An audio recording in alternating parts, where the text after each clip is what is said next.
Stock charts बघताना कधी असं वाटलंय का की अरे बापरे, काय आहे हे सगळं, त्या रेषा, बार्स? हो, अगदी. खूप लोकांना वाटतं, क्लिष्ट वाटू शकतं ते पहिल्यांदा पाहिल्यावर. बरोबर. पण विचार करा, जर कोणी सांगितलं की हे चार्ट्स वाचायची एक अशी पद्धत आहे जी खूप प्रभावी आहे आणि तिचा संबंध थेट जपानच्या जुन्या तांदूळ बाजाराशी आहे. अगदी. ही कल्पनाच किती वेगळी आहे नाही का? आपण नेहमी वेस्टर्न टेक्निकल अनालिसिस बघतो. हो. पण ही पूर्वेकडील म्हणजे 100-150 वर्षांपेक्षा जुनी पद्धत जी बाजारातल्या भावनांना पकडते, तिच्याकडे आपलं लक्षच जात नाही. आणि गंमत म्हणजे ती आजही तितकीच कामाची आहे. आणि म्हणूनच मला वाटतं आज आपण जे बोलणार आहोत, स्टीव्ह नीसन यांचं जे पुस्तक आहे, जापानी कॅन्डलस्टिक चार्टिंग टेक्निक्स, यावर आपण आज जरा सविस्तर बोलूया. हो, कारण याच पुस्तकाने ही पद्धत पश्चिमेकडील जगात आणली. बरोबर. आणि हे पुस्तक फक्त ट्रेडर्ससाठी आहे असं नाही हं. म्हणजे बाजाराचं मानसशास्त्र, ते खरेदीदार आणि विक्रेते, म्हणजे बुल्स आणि बेअर्स त्यांच्यातली लढाई, हो. ती लढाई समजून घ्यायची ही एक किल्ली आहे. आणि ती पण साध्या चित्रांमधून. अगदी. तर आजचा आपला उद्देश काय आहे की फक्त कॅन्डलस्टिक म्हणजे काय हे सांगणं नाही, तर त्यामागे जे मानसशास्त्र आहे ते समजून घेणं. या कॅन्डल्स कशा तयार होतात, त्या काय सांगतात आणि महत्वाचं म्हणजे पुढे काय होऊ शकतं याचे संकेत कसे देतात हे बघूया. उत्तम. म्हणजे फक्त पॅटर्न नाही तर त्यामागची स्टोरी समजून घ्यायची आहे. परफेक्ट. चला तर मग सुरुवात करूया मुळापासून. ही गोष्ट आहे 18व्या शतकातली, जपानमधली. हो, तेव्हा तांदूळ म्हणजे आजच्या तेलासारखा किंवा सोन्यासारखा महत्वाचा होता. अच्छा. मोठी बाजारपेठ होती त्याची. अच्छा. आणि तिथे होते मुनेहिसा होम्मा होम्मा. नावाचे एक व्यापारी, खूप हुशार. होम्मा. हो, त्यांच्या एक गोष्ट लक्षात आली जी तेव्हा खरंच खूप वेगळी होती, की बाजारातल्या किमती फक्त पुरवठा आणि मागणीवर नसतात अवलंबून. मग कशावर? व्यापाऱ्यांच्या भावनांवर. लोभ, भीती, आशा, निराशा या सगळ्या इमोशन्सचा किमतींवर परिणाम होतो. अरे वा. म्हणजे त्यांनी आकड्यांच्या पलीकडे जाऊन माणसाच्या स्वभावाला महत्त्व दिलं. आज ज्याला आपण बिहेवियरल फायनान्स म्हणतो, त्याची सुरुवात तिथे झाली म्हणायची. अगदी तसंच म्हणता येईल. आणि याच विचारातून त्यांनी किमतींच्या हालचाली आणि त्यामागच्या भावना त्यांना एका चित्रात मांडायची पद्धत कळली. अच्छा. प्रत्येक दिवसाच्या किमतीच्या चढ उताराला त्यांनी एका मेणबत्तीसारखं रूप दिलं, म्हणूनच कॅन्डलस्टिक. ओके. आणि ही पद्धत इतकी उपयोगी ठरली की जपानमध्ये ती गुप्त राहिली जवळपास 2 शतकं, एका पिढीकडून दुसऱ्या पिढीकडे. काय सांगताय, 2 शतकं? मग बाहेर कशी आली ही पद्धत? पश्चिमेला कशी कळली? त्याचं क्रेडिट जातं स्टीव्ह निसन यांना. अच्छा. ज्यांचं पुस्तक आहे. हो, ते साधारण 1980च्या दशकात एका जापानी ब्रोकरकडून याबद्दल शिकले. त्यांना लगेच याचं महत्त्व कळलं. मग त्यांनी खूप अभ्यास केला, मूळ जपानी संकल्पना समजून घेतल्या, भाषांतर केलं आणि 1991 मध्ये त्यांचं ते पुस्तक आलं बाजारात. आणि त्यामुळेच आज जगभरातले लोक ही पद्धत वापरू शकतात. ग्रेट. ही पार्श्वभूमी कळणं महत्वाचं होतं. आता येऊया प्रत्यक्ष कॅन्डलस्टिकवर. ही कॅन्डल नक्की काय असते? काय दाखवते ती? कॅन्डलस्टिक म्हणजे काय? तर एका ठराविक वेळेसाठी, समजा 1 मिनिट, 1 तास, 1 दिवस किंवा आठवडा. ओके. कोणतीही वेळ? हो. त्या वेळेतल्या बाजारातल्या 4 मुख्य किमतींची माहिती ती एका चित्रात दाखवते, अगदी सोप्या पद्धतीने. आणि त्या 4 किमती म्हणजे ओपन, हाय, लो आणि क्लोज. बरोबर. अगदी बरोबर. ओपन म्हणजे त्या वेळेच्या सुरुवातीची किंमत. ठीक आहे. हाय म्हणजे त्या काळातली सगळ्यात जास्त किंमत. लो म्हणजे सगळ्यात कमी किंमत. आणि क्लोज म्हणजे त्या वेळेच्या शेवटी असलेली किंमत. पण हे सगळं एका छोट्या चित्रात कसं दिसतं? म्हणजे त्यात एक जाड भाग असतो आणि वरखाली अशा बारीक रेषा असतात. बरोबर. तो जो जाड भाग असतो ना, त्याला म्हणतात real body. Real body. Okay. ही बॉडी काय दाखवते? तर ओपन आणि क्लोज किमतींमधलं अंतर. आणि याच बॉडीचा रंग महत्वाचा असतो. तो आपल्याला सांगतो की त्यावेळेत लढाई कोण जिंकलं, खरेदीदार की विक्रेते. अच्छा. म्हणजे हिरवी किंवा पांढरी बॉडी असेल तर खरेदीदार जिंकले. हो. आणि लाल किंवा काळी बॉडी असेल तर विक्रेते. असं काही सर? एकदम बरोबर पकडलाय. जर क्लोज किंमत ओपनपेक्षा जास्त असेल, म्हणजे किंमत वाढली असेल, तर बॉडी सहसा हिरवी किंवा पांढरी असते, रिकामी. याला म्हणतात बुलिश कॅन्डल. म्हणजे खरेदीदारांनी कंट्रोल घेतला, किंमत वर नेली. बाजारात खरेदीचा जोर होता, बाईंग प्रेशर. आणि जर क्लोज किंमत ओपनपेक्षा कमी असेल तर, म्हणजे किंमत खाली आली असेल? क्लोज ओपन तर बॉडी लाल किंवा काळी असते, भरलेली. याला म्हणतात बेरिश कॅन्डल. म्हणजे विक्रेत्यांनी बाजार खाली खेचला, सेलिंग प्रेशर. आणि बॉडी जितकी मोठी तितका त्या बाजूचा जोर जास्त होता असं आपण म्हणू शकतो. समजलं. म्हणजे बॉडीचा रंग आणि आकार आपल्याला त्या वेळेतला विजेता आणि त्याच्या ताकदीबद्दल सांगतो. पण मग त्या वर खालच्या बारीक रेषा, त्यांचं काय? त्यांना शॅडो किंवा विक्स म्हणतात ना? हो, शॅडोज किंवा विक्स. बॉडीच्या वरची जी शॅडो असते ती त्या काळातली हाय किंमत दाखवते. म्हणजे सर्वोच्च बिंदू. हो. आणि बॉडीच्या खालची शॅडो दाखवते त्या काळातली लो किंमत, म्हणजे सगळ्यात खालचा बिंदू. म्हणजे या शॅडोज आपल्याला त्या दिवसात किंवा त्या काळात किंमत किती वर आणि किती खाली गेली होती हे सांगतात, जरी ती तिथे टिकली नसली तरी. मग लांब शॅडोचा अर्थ काय घ्यायचा? लांब शॅडो म्हणजे त्या काळात बरीच अस्थिरता होती, व्हॉलेटॅलिटी. समजा वरची शॅडो खूप लांब आहे. याचा अर्थ काय की खरेदीदारांनी किंमत खूप वर नेण्याचा प्रयत्न केला होता, पण विक्रेते परत आले. त्यांनी किंमत खाली ढकलली आणि क्लोजिंग त्या हायपासून बरंच खाली झालं. अच्छा, म्हणजे प्रयत्न फसला त्यांचा. हो. आणि या उलट खालची शॅडो लांब असेल तर विक्रेत्यांनी किंमत खूप खाली खेचली होती, पण खरेदीदार आले आणि त्यांनी किंमत परत वर आणली. या शॅडोज आपल्याला दिसतात त्या बॉडी पलीकडचा संघर्ष दाखवतात. अरे वा! म्हणजे खरंच प्रत्येक कॅन्डल एक छोटी गोष्ट सांगते की त्या काळात काय झालं, कोण जिंकलं, कोण हारलं आणि लढाई किती जोरदार होती. अगदी. विचार करा, एक लांब हिरवी बॉडी आणि छोटी शॅडो. खरेदीदारांचा मोठा विजय. बरोबर. एक लांब लाल बॉडी आणि छोटी शॅडो. विक्रेत्यांचं पूर्ण नियंत्रण. एक्झॅक्टली. पण जर बॉडी अगदी लहान असेल आणि शॅडो दोन्ही बाजूनं लांब असतील तर, म्हणजे स्पिनिंग टॉप किंवा डोजीसारखी, तर काय? तर ते बाजारातला गोंधळ दाखवतं, अनिर्णय, इंडिसिजन. दोन्ही बाजू लढल्या पण कोणीच जिंकलं नाही.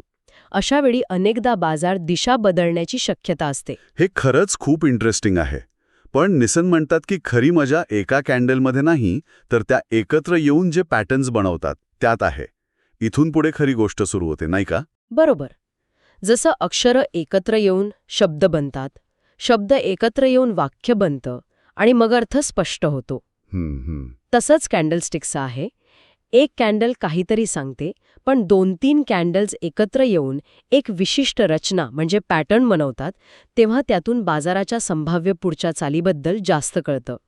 निसन यांचं पुस्तक अशा अनेक पॅटर्न्सबद्दल सांगतं. ओके. हे पॅटर्न्स म्हणजे बाजारातल्या लोकांच्या एकत्रित मानसिकतेचे आरसे आहेत. ते आपल्याला सांगतात की ट्रेंड कदाचित बदलू शकतो. चला तर मग काही महत्वाच्या पॅटर्न्सवर बोलूया. सुरुवात करूया बुलिश रिव्हर्सल पॅटर्न्सपासून. म्हणजे असे पॅटर्न्स जे सांगतात की मंदी संपून तेजी येऊ शकते. यातला एक खूप फेमस आहे हॅमर. हो, हॅमर. नावाप्रमाणेच हातोडा. हा पॅटर्न मंदीच्या काळात म्हणजे किंमत खाली येत असताना तळाशी दिसतो. कसा दिसतो? याची बॉडी लहान असते, जी वरच्या बाजूला असते, आणि खालची शॅडो खूप लांब असते. वरची शॅडो नसतेच किंवा अगदी छोटी असते. ओके. कल्पना करा, बाजार खाली येतोय, विक्रेते अजून जोर लावतात, किंमत अजून खाली ढकलतात. ती लांब खालची शॅडो ते दाखवते, पण मग अचानक खरेदीदार येतात. ते सगळी विक्री शोषून घेतात आणि किंमत परत वर ढकलतात. क्लोजिंग ओपनच्या जवळ किंवा हायच्या जवळ होतं.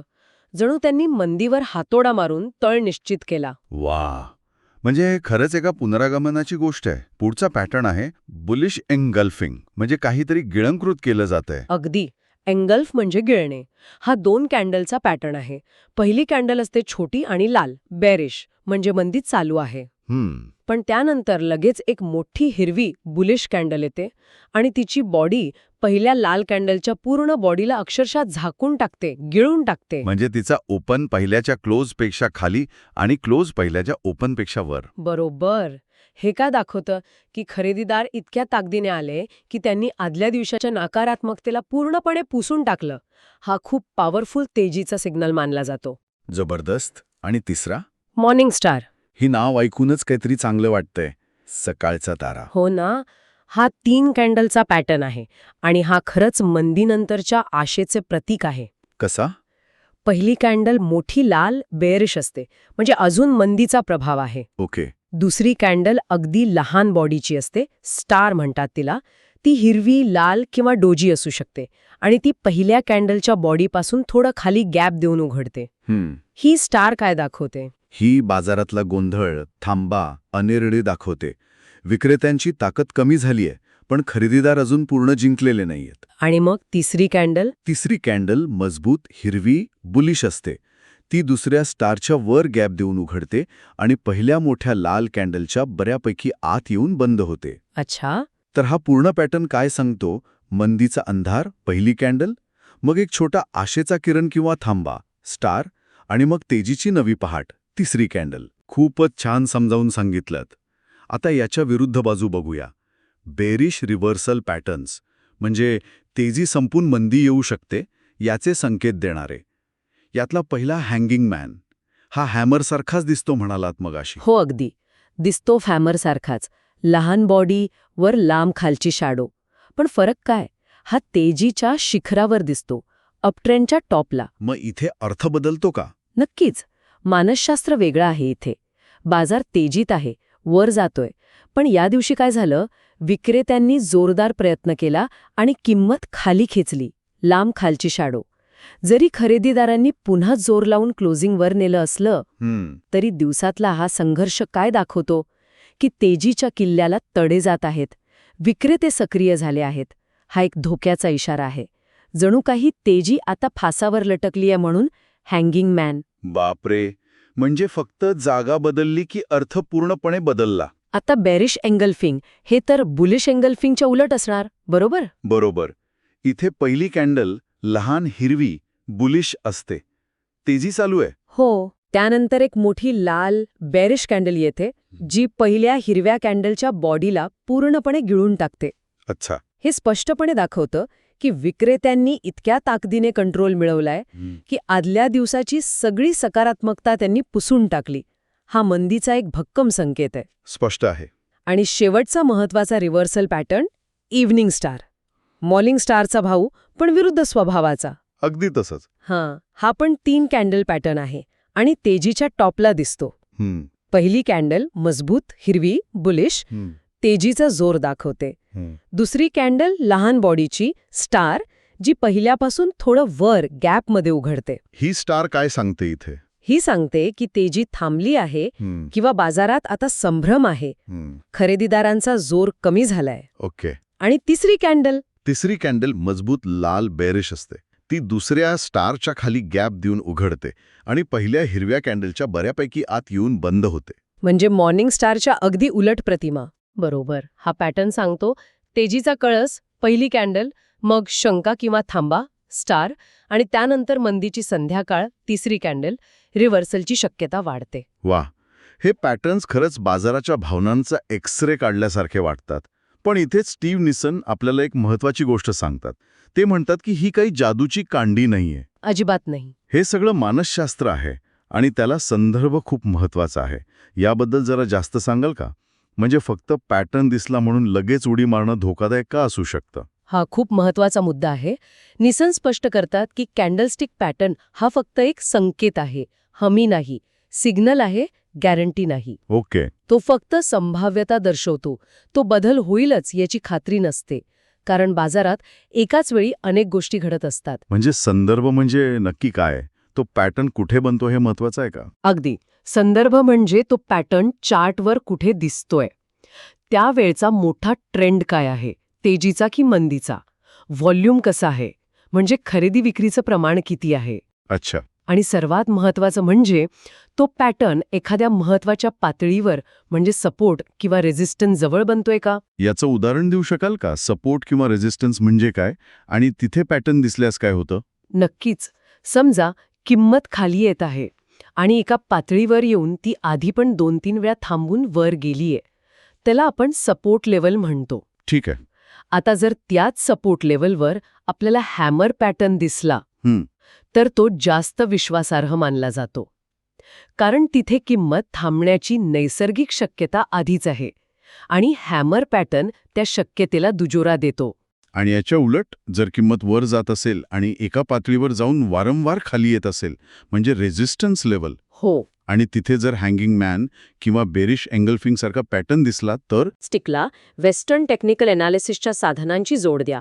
म्हणजे ट्रेंड लाईन्स बघा, मूव्हिंग ॲव्हरेजेस बघा, व्हॉल्यूम बघा, RSI, MACD सारखे इंडिकेटर्स बघा. म्हणजे जेवढे जास्त सिग्नल्स एकाच दिशेने असतील तेवढा निर्णय जास्त खात्रीशीर वाटेल. बरोबर, अगदी बरोबर.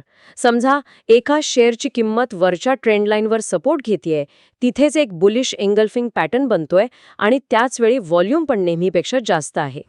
3 गोष्टी एकत्र. हो, एक ट्रेंडचा सपोर्ट, 2 कॅन्डलस्टिकचा खरेदीचा सिग्नल आणि 3 व्हॉल्यूमची पुष्टी. असा सिग्नल फक्त एका पॅटर्नवर अवलंबून राहण्यापेक्षा खूप जास्त स्ट्रॉंग असतो. हे खूप महत्वाचं आहे. म्हणजे कॅन्डलस्टिक्स हे आपल्या टूलकिटमधलं एक पॉवरफुल हत्यार आहे, पण ते एकमेव नाही. त्याचा वापर इतरांसोबत करायचा आहे. अगदी. आणि अजून एक गोष्ट, फक्त पॅटर्नचं नाव पाठ करून उपयोग नाही. म्हणजे त्या पॅटर्न मागे नक्की काय लढाई झाली ती समजून घेणं महत्वाचं आहे. समजा 2 हॅमर दिसले. एकाची खालची शॅडो खूप लांब आहे, दुसऱ्याची थोडी कमी. हो, दोन्ही हॅमरच आहेत, पण ज्याची शॅडो जास्त लांब आहे तो काय सांगतो की विक्रेत्यांनी जास्त जोर लावला होता आणि खरेदीदारांना त्यांना हरवण्यासाठी जास्त ताकद वापरावी लागली. हा बारकावा पण महत्वाचा आहे. यामुळेच स्टीव्ह निसन यांचं पुस्तक इतकं महत्वाचं ठरलं आणि आजही आहे. त्याने फक्त एक नवीन चार्टिंग पद्धत नाही दिली, नाही तर बाजाराकडे बघण्याचा एक वेगळाच दृष्टिकोन दिला. जास्त सहज, जास्त दृश्यात्मक. हो, त्याने बाजाराच्या भावनांना म्हणजे मार्केट सेंटिमेंटला बघायला शिकवलं. कोरडे आकडे आणि रेषा नाही, तर थेट खरेदीदार आणि विक्रेते यांच्यातली लढाई दिसते. त्यांचा आत्मविश्वास, त्यांची भीती, त्यांचा गोंधळ हे सगळं कॅन्डल्समधून दिसू लागतं. आणि ही पद्धत फक्त मोठ्या प्रोफेशनल ट्रेडरसाठी नाहीये, बरोबर? मुळीच नाही. खरं तर बाजारात ज्याला कुणालाही थोडा रस आहे, अगदी नवशिक्यांपासून ते अनुभवी लोकांपर्यंत सगळ्यांसाठी कॅन्डलस्टिक्स उपयोगी आहेत. का बरं? कारण ते आपल्याला बाजाराची नाडी ओळखायला शिकवतात. बाजाराचा मूड काय आहे हे कळतं. आणि हे कौशल्य आजही तितकंच महत्वाचं आहे जितकं ते मुनेहिसा होम्माच्या काळात होतं. खरे, टेक्नॉलॉजी बदलली, अल्गो आले, पण बाजाराला चालवणाऱ्या मूळ भावना, भीती आणि लोभ त्या अजूनही तशाच आहेत. बरोबर. त्यामुळे पुढच्या वेळी जेव्हा आपण कुठलाही फायनान्शियल चार्ट बघू तेव्हा फक्त रेषा किंवा बार्स म्हणून बघू नका. थोडं थांबा, बघा त्या कॅन्डलस्टिक्स काय गोष्ट सांगायचा प्रयत्न करतायत. नक्कीच. त्यातून मिळणारे संकेत कदाचित आपल्याला आश्चर्यचकित करतील. या खूप छान आणि सखोल माहितीबद्दल खूप धन्यवाद. कॅन्डलस्टिक्सकडे बघण्याचा माझा तरी दृष्टिकोन नक्कीच बदललाय. धन्यवाद. मला आनंद आहे की उपयोगी वाटली माहिती. आणि ऐकणाऱ्यांसाठी जाता जाता एक विचार येतोय मनात. म्हणजे बघा ना, निसन यांनी जेव्हा हे सगळं पश्चिमेला सांगितलं तेव्हा कुठे होतं हे अल्गोरिदम ट्रेडिंग किंवा 24/7 चालणारं क्रिप्टो मार्केट? नव्हतं. खरंय. मग आजच्या या इतक्या वेगवान हायटेक जगात जिथे मशीनं एवढं ट्रेडिंग करतायत, तिथे हे शतकापूर्वीचे माणसांच्या भावनांवर आधारित पॅटर्न्स ते अजूनही तितकेच चालतात का? इंटरेस्टिंग प्रश्न आहे. की असं होतं की अल्गोरिदम स्वतःच या पॅटर्न्सना ओळखतात आणि त्यावर रिॲक्ट करतात आणि त्यामुळे ते पॅटर्न अजून टिकून आहेत? म्हणजे त्यांचा अर्थ किंवा त्यांचं महत्त्व या आधुनिक जगात काहीसं बदललंय का? विचार करण्यासारखा प्रश्न नाही का?